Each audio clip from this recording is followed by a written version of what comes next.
Hello friends, welcome back to my channel advance English 101। Friends, आज की इस video में हम लोग 14 एडवांस स्ट्रक्चर्स को सीखने वाले हैं और एक से बढ़कर एक सेंटेंस की प्रैक्टिस भी करने वाले हैं। लेकिन इस वीडियो को शुरू करने से पहले मैं आपसे एक रिक्वेस्ट करना चाहूँगा। अभी तक आपने हमारे इस चैनल को सब्सक्राइब नहीं किया है तो इसे सब्सक्राइब ज़रूर करें, ताकि हर दिन अपलोड किए जाने वाले वीडियो का नोटिफिकेशन सबसे पहले आपको मिल सके। इस वीडियो को अंत तक ज़रूर देखें। वीडियो देखने के बाद आप एक अपना कमेंट ज़रूर करें कि ये वीडियो आपको कैसा लगा। साथ साथ एक लाइक भी ज़रूर करें। चलिए शुरू करते हैं आज का ये वीडियो। जब भी हमें कहना हो, इस बात को ध्यान में रखते हुए, इसके लिए हम लोग with this in the mind का यूज़ करते हुए सेंटेंस को बोलेंगे। आइए देखते हैं एग्जाम्पल। इस बात को ध्यान में रखते हुए मुझे लगता है कि हमें भी इस मीटिंग में ज़रूर शामिल होना चाहिए। इस सेंटेंस को बोलेंगे हम लोग इस तरह से, with this in the mind I think we must attend this meeting. इस बात को ध्यान में रखते हुए मुझे लगता है तुम्हें अब एक नया अप्रोच अपनाना चाहिए। With this in mind, I think you should adopt a new approach. इस बात को ध्यान में रखते हुए उसे दोष मुक्त या इल्ज़ाम से बरी कर दिया गया यानी ये आपका पैसिव में बनेगा। With this in mind, he was exonerated. या फिर यूँ कहेंगे, with this in mind, he was acquitted from all the charges. Next है हमारा बेसब्री से इंतज़ार करना। इसके लिए हम लोग look forward to का यूज़ करते हैं। look forward to, बेसब्री से इंतज़ार करना।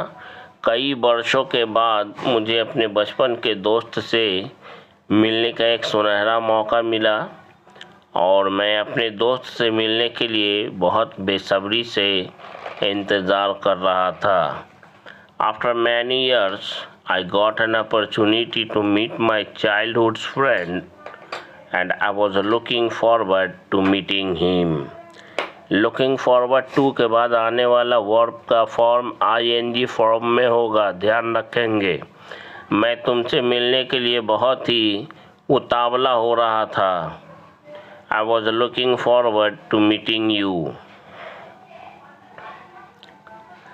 वह मेरे जवाब का बेसब्री से इंतज़ार कर रहा था। He was looking forward to my reply. He was looking forward to my reply. Next हमारा स्ट्रक्चर है एंडिवर टू, जिसका मतलब होता है कोशिश करना, प्रयास करना, बहुत प्रयास करना। एग्जाम्पल है, मैंने उस डॉक्टर से बात करने का बहुत प्रयास किया, लेकिन इसके बावजूद मैं उससे बात नहीं कर सका क्योंकि मेरे वहां पहुंचने से पहले डॉक्टर जा चुका था।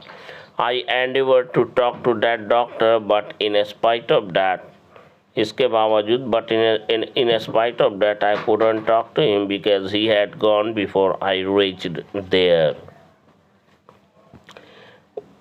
उसने समय पर स्टेशन पहुंचने का बहुत प्रयास किया, लेकिन ट्रैफिक जाम की वजह से उसे देर हो गई और जब वह स्टेशन पहुंचा उसकी ट्रेन छूट चुकी थी।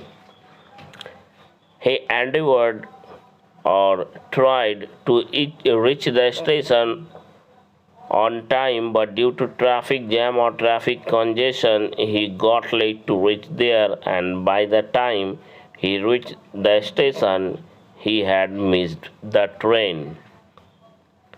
वीडियो अच्छा लगता है तो लाइक, शेयर, सब्सक्राइब जरूर करें। नेक्स्ट हमारा स्ट्रक्चर है, जब भी हमें बोलना हो किसी से कम नहीं, इसके लिए नथिंग शॉर्ट ऑफ का यूज़ करते हैं। और पहला सेंटेंस है, तुम मेरे लिए मेरे छोटे भाई से कम नहीं हो। You are nothing short of my younger brother for me. वह मेरे लिए मेरी सगी बहन से कम नहीं है। She is nothing short of my own sister for me. She is nothing short of my own sister for me. Next sentence है, आप इस ड्रेस में किसी फिल्म अभिनेत्री से कम नहीं लग रही हो, इसके लिए हम लोग कहेंगे you are looking nothing short of any film actress in this dress. You are looking nothing short of any actress in this dress और इन दिस आउटफिट। कॉन्सिक्वेंटली इसका मतलब होता है इसलिए। मैंने अपना घर बेच दिया, इसलिए अब हमें किराए के घर में रहना पड़ रहा है, इसके लिए हम लोग कहेंगे I am having to live. I have sold out my own house. Subsequently, we are having to live in a rented house.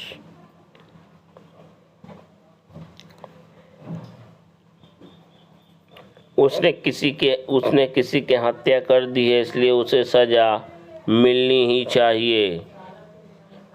चाहिए। ये पैसिव का सेंटेंस है, इसलिए हम लोग कहेंगे he has murdered someone. Subsequently, he must be punished.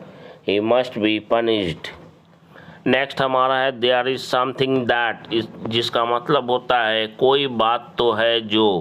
आइए देखते हैं सेंटेंस में इसे कैसे यूज़ करना है।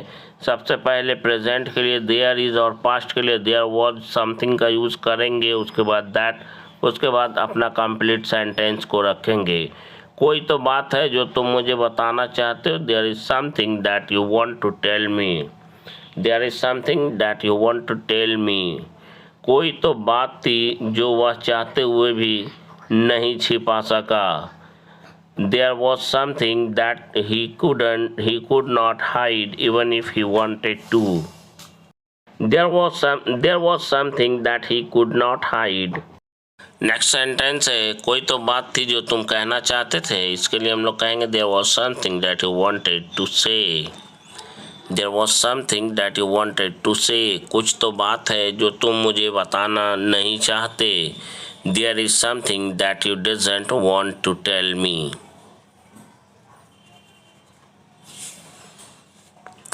नेक्स्ट हमारा है जब भी हमें कहना हो किसी चीज़ का भूत सवार है या जुनून सवार है, इसके लिए बिटन बाय द बग का यूज़ करते हैं। स्ट्रक्चर के माध्यम से इसे समझेंगे। सबसे पहले सब्जेक्ट, उसके बाद सब्जेक्ट के अनुसार हेल्पिंग वर्ब, उसके बाद बिटन बाय द, उसके बाद आने वाला नाउन या वर्ब है तो आईएनजी फॉर्म में वर्ब रहेगा।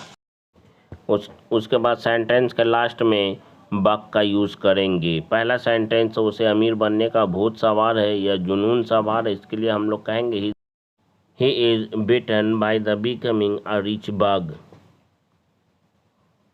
उसे डांस करने का भूत सवार है या जुनून सवार है। He is beaten by the dancing bug. He is beaten by the dancing bug. उसे पिज़्ज़ा खाने का भूत सवार है। He is beaten by the eating pizza bug. He is beaten by the eating pizza bug. उसे सोने का भूत सवार था। He was beaten by the sleeping bug. He was beaten by the sleeping bug. Next हमारा structure है जब भी बोलना हो न जाने कहाँ से, इसके लिए हम लोग आउट ऑफ नोवेयर का यूज़ करेंगे। आइए देखते हैं इसे सेंटेंस में कैसे यूज़ करना है। न जाने कहाँ से सालों बाद मेरे दोस्त ने मुझे आज कॉल किया। Out of nowhere my friend called me after years of silence. Out of nowhere my friend called me after years of silence. Next, न जाने कहाँ से एक कुत्ता आया और उस पागल आदमी पर भौंकते भौंकते उसे काट लिया। Out of nowhere a dog came and beat him while barking at that mad man. काम करते हुए या काम करते समय न जाने कहाँ से इस बुद्धि को सुलझाने का एक बेहतरीन आइडिया मेरे दिमाग में आया। A great idea came to my mind out of nowhere while working to solve this knot. To solve the knot का मतलब होता है गुत्थी सुलझाना, समस्या को हल करना। नेक्स्ट है as soon as I get the chance. इसका मतलब होता है मौका मिलते ही या जैसे ही मुझे मौका मिलता है। यहाँ पे स्ट्रक्चर को देखते हैं। एज सुन है जो उसके बाद सब्जेक्ट के अनुसार गेट और गेट द चांस का यूज़ करेंगे। उसके बाद अपने सेंटेंस को कंप्लीट करेंगे जो भी हम बोलना चाहते हैं। जैसे पहला सेंटेंस, जैसे ही मुझे मौका मिलेगा या मिलता है मैं आपसे बात करूँगा, सुना जाए get the chance I will talk to you. मौका मिलते ही मैं यहाँ से एक न एक दिन भाग ही जाऊँगा। As soon as I get the chance, I will surely or certainly run away from here one day or the other. As soon as I get the chance, I will surely or certainly run away from here one day or the other. Next है, तुम वहीं रुकना और मेरे आने तक इंतज़ार करना, मैं मौका मिलते ही तुम्हारे पास ज़रूर आऊँगा। You just stay there and wait until I come or until I return, until I come back. I will surely come to you as soon as I get the chance. मौका मिलते ही वह वहाँ पहुँच जाएगा। He will reach there as soon as he gets the chance. Next हमारा है, जब भी बोलना हो हद से ज़्यादा या ज़रूरत से ज़्यादा, इसके लिए मोर देन इनफ का यूज़ करते हैं। पहला सेंटेंस है, वह हद से ज़्यादा बोलने लगा है, इसके लिए हम लोग कहेंगे he has started speaking more than enough, या फिर यूँ कहेंगे he has begun to speak more than enough. Begin का थर्ड फॉर्म बिगन होता है। तुम्हें वहाँ ज़रूरत से ज़्यादा बोलने की क्या ज़रूरत थी, इसके लिए कहेंगे what did you need to speak there more than enough. तुम्हें वहाँ ज़रूरत से ज़्यादा बोलने की क्या ज़रूरत थी, what did you need to speak there more than enough. ज़रूरत से ज़्यादा मत इतराओ, इसके लिए हम लोग कहेंगे don't flaunt this much more than necessary या मोर देन इनफ। कभी कभी ज़रूरत से ज़्यादा कोई भी काम करना हमारे लिए बहुत हानिकारक होता है। Sometimes doing any work more than enough or more than necessary is harmful for us. या is very harmful for us. ज़रूरत से ज़्यादा किसी का मजाक मत उड़ाओ। Don't make fun of anyone more than enough. Don't make fun of anyone more than enough. Next है, नेक्स्ट हमारा स्ट्रक्चर है, जब भी हमें बोलना हो जो मन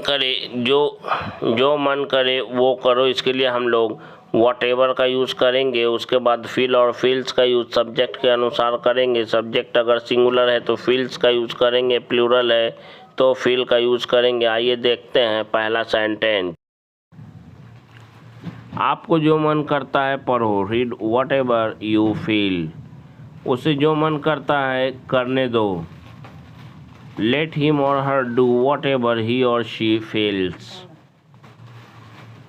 तुम्हें जो मन करता है खाओ, eat what ever you feel, eat what ever you feel. Next है हमारा, जो हो गया सो हो गया। इसे हम लोग बोलते हैं What's done is done. What's done is done. पहला सेंटेंस है, जो हो गया सो हो गया, अब रहने भी दो। इसके लिए कहेंगे What's done is done, let it be. What's done is done, let it be. जो हो गया सो हो गया, अब भी वक्त है तुम्हें सुधारने की कोशिश ज़रूर करनी चाहिए, सुधरने की कोशिश ज़रूर करनी चाहिए। What's done is done. There is still time. You must try to mend your ways.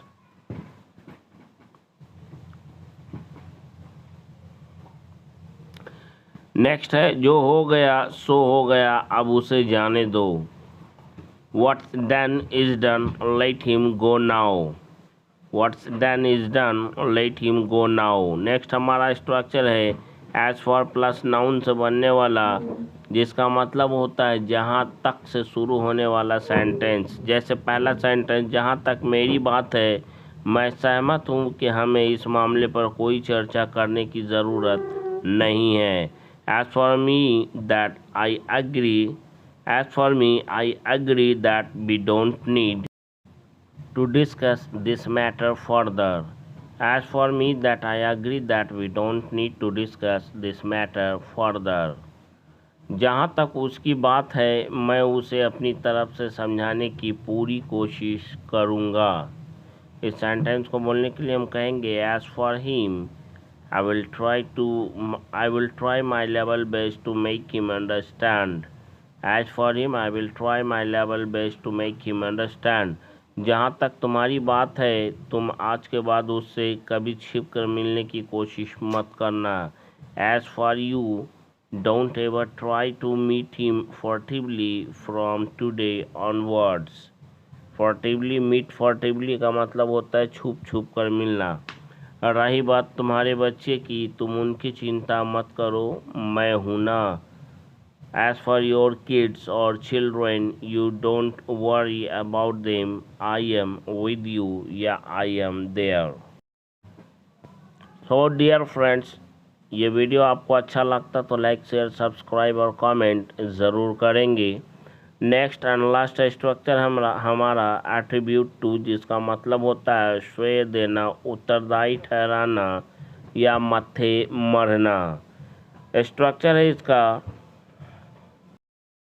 सबसे पहले सब्जेक्ट के अनुसार हेल्पिंग वर्ब, उसके बाद एट्रीब्यूट, उसके बाद एनी नाउन, उसके बाद टू, उसके बाद आने वाला हमारा ऑब्जेक्ट होगा. So dear friends, if you find this video helpful for you, then don't forget to write your comment in the comment box. After watching this video, how did you find this video? Next हमारा sentence है, कुछ कामयाब इंसान अपनी कामयाबी का श्रेय अपने माता पिता को देते हैं तो कुछ अपनी पत्नी को देते हैं. Some successful men attribute their success to their parents, but some attribute to their wives.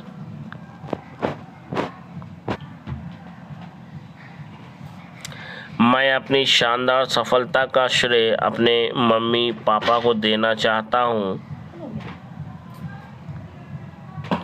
I want to attribute my grand success to my parents. That's all for today's video. See you tomorrow in the next video. For till